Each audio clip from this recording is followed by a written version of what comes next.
Hello, hello, hello! Magandang umaga muli sa ating lahat. Hayan guys, let's have coffee. And then, habang nagkakapi is naglilinis ng inyong kadayana ulit ng windows. This is our windows.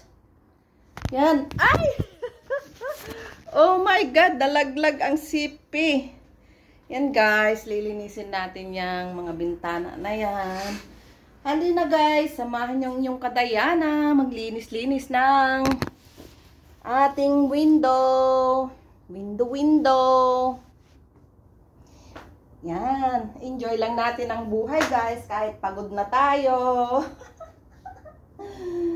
Super pagod ng inyong kadayana guys, kasi kahapon pa ito. Yung sa kabila kahapon guys, lininis ko na sa my living room. Kasi bumaba na yung araw, so lininis ko na. Dito lang ang style ko guys, para hindi siya dangerous. Nagamitan ko lang siya ng ganito, asyata. Yung wiper and then wet cloth. And then have to be careful dahil ang pusa nandyan, baka lulundag.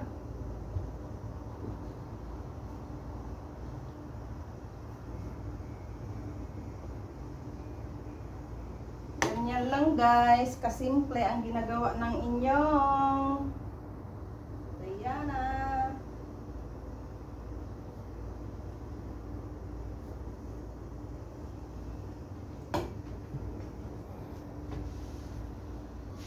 We've almost done guys.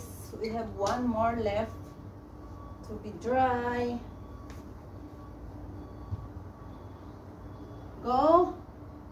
Ganito lang ginagawa ko guys para hindi siya dangerous kasi nandun tayo dito tayo sa 4th floor. So ayaw ng amo ko na lilinisin ko to dahil sobrang natatakot siya, pero ang dumi guys, nakakahiya. Binayaran tayo. So ito guys, tapos na tayo. Thanks God. Tapos na. Ayan. Malinis na siya guys. Malinis na talaga siya oh. Nakatapos na. Papasok kasi tayo sa kabila guys, kaya maaga akong pumunta ng lagon, pakain ng pusa. It's not that early. Alas 6 na ako nakapunta doon. And then, nakabalik ako 6:30. Tapos, nag-upo-upo lang ako konti. Nagpahinga. And then, lininis ko na ito.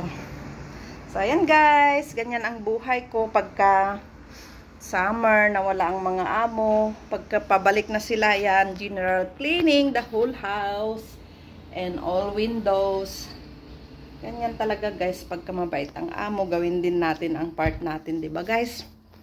Give and take lang guys. Yan. Hanggang dito na lang muna ang for today's video ng inyong kadayana. Bye-bye. Keep safe everyone.